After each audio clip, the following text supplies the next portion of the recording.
Assalamualaikum warahmatullahi wabarakatuh. Perkenalkan, kami dari kelompok 1 yang beranggotakan Ibdal Semi Firdian, Nafir Berina Cahyani, dan Cindy Arista Maharani.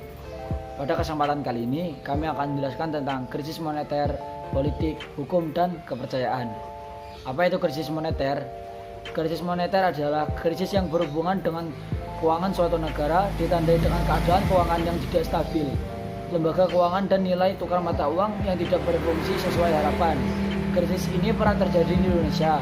Pada tahun 1997, krisis itu memukul usaha dan perekonomian di Indonesia.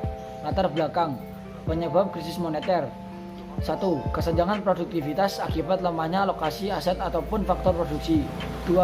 Tidak seimbangnya struktur di dalam sektor produksi. 3. Stok utang luar negeri swasta yang besar dan berjangka pendek sehingga kondisi tidak stabil. Hal ini terjadi karena para menteri di bidang ekonomi maupun perbankan merasa terlalu percaya diri dengan syarat utang swasta. Dampak krisis moneter. Krisis moneter membawa dampak yang kurang baik bagi negara yang tertimpa krisis. Hal ini disebabkan karena kurs nilai tukar fals, khususnya dolar AS yang tinggi, sehingga nilai mata uang jatuh. Dengan kejadian itu, banyak perusahaan yang terpaksa menghentikan karyawannya dengan alasan tidak dapat membayar upah. Selain itu, pemerintah kesulitan menutup APBN, harga barang naik cukup tinggi sehingga masyarakat kesulitan mendapatkan kebutuhan pokok. Krisis moneter. Krisis moneter yang berdampak pada Indonesia awalnya karena Thailand pada Juli 1997 memutuskan untuk menghapus kebijakan nilai tukar mata uang tetap dan membiarkan mata uang Thailand untuk diperdagangkan secara bebas di pasar mata uang.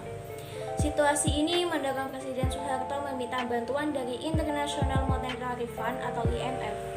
Persetujuan bantuan IMF dilakukan pada Oktober 1997 dengan syarat pemerintah Indonesia harus melakukan pembaruan kebijakan-kebijakan, terutama kebijakan ekonomi. Presiden Soeharto menerima proposal reformasi IMF pada tanggal 15 Januari 1998 dengan ditandatanganinya Letter of Intent atau nota kesepakatan antara Presiden Soeharto dan Direktur Pelaksana IMF. Namun kemudian Presiden Soeharto menyatakan bahwa paket IMF yang ditandatanganinya membawa Indonesia pada sistem ekonomi liberal.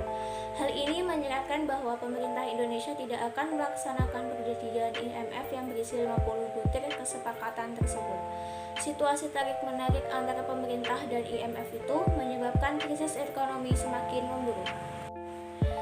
Berubahnya kondisi ekonomi di Indonesia menjadi terpuruk pada 1997 sampai 1998. Terdapat beberapa kelemahan utama, yaitu sistem keuangan yang terbuka namun tidak didukung oleh pengawasan yang baik, nilai tukar mata uang tetap yang efektif, aliran dana investasi asing yang masuk secara besar dan cepat, terutama pinjaman jangka pendek. Krisis politik. Krisis politik yang terjadi pada tahun 1998 merupakan puncak dari berbagai kebijakan politik pemerintahan Orde Baru. Berbagai kebijakan politik yang dikeluarkan pemerintahan Orde Baru selalu dengan alasan dalam rangka pelaksanaan demokrasi Pancasila. Namun yang sebenarnya terjadi adalah dalam rangka mempertahankan kekuasaan Presiden Soeharto dan kroni-kroninya. Artinya, demokrasi yang dilaksanakan pemerintahan Orde Baru bukan demokrasi yang semestinya, melainkan demokrasi rekayasa. Dengan demikian, yang terjadi bukan demokrasi yang berarti dari, oleh, dan untuk rakyat, melainkan demokrasi yang berarti dari, oleh, dan untuk penguasa. Pada masa Orde Baru, kehidupan politik sangat represif, yaitu adanya tekanan yang kuat dari pemerintah terhadap pihak oposisi atau orang-orang yang berpikir kritis. Krisis hukum. Rekayasa yang dibangun pemerintahan Orde Baru tidak terbatas pada bidang politik. Dalam bidang hukum pun, pemerintah melakukan intervensi. Artinya, kekuasaan peradilan harus dilaksanakan untuk melayani kepentingan para penguasa dan bukan untuk melayani masyarakat dengan penuh keadilan. Bahkan, hukum sering dijadikan alat pembenaran para penguasa. Kenyataan itu bertentangan dengan ketentuan pasal 24 UUD 1945 yang menyatakan bahwa kehakiman memiliki memiliki kekuasaan yang merdeka dan terlepas dari kekuasaan pemerintahan atau yang disebut eksekutif. Krisis kepercayaan. Krisis multidimensional yang melanda bangsa Indonesia telah mengurangi kepercayaan masyarakat terhadap kepemimpinan Presiden Soeharto. Ketidakmampuan pemerintah dalam membangun kehidupan politik yang demokratis, menegakkan pelaksanaan hukum dan sistem peradilan, dan pelaksanaan pembangunan ekonomi yang berpihak kepada rakyat banyak telah melahirkan krisis kepercayaan. Aksi dalam membeli dolar bagi para debitur semakin memperburuk nilai tukar. Pembayaran utang menjadi lebih sulit dan meningkatkan ancaman tidak dapat membayar, sehingga menyebabkan modal semakin deras keluar serta nilai tukar semakin jatuh. Kelalaian dalam membayar utang luar negeri akhirnya terjadi. Meskipun sistem perbankan Indonesia diperbaiki, krisis tetap meluas karena akar permasalahan krisis 1998 bukan berasal dari sektor perbankan.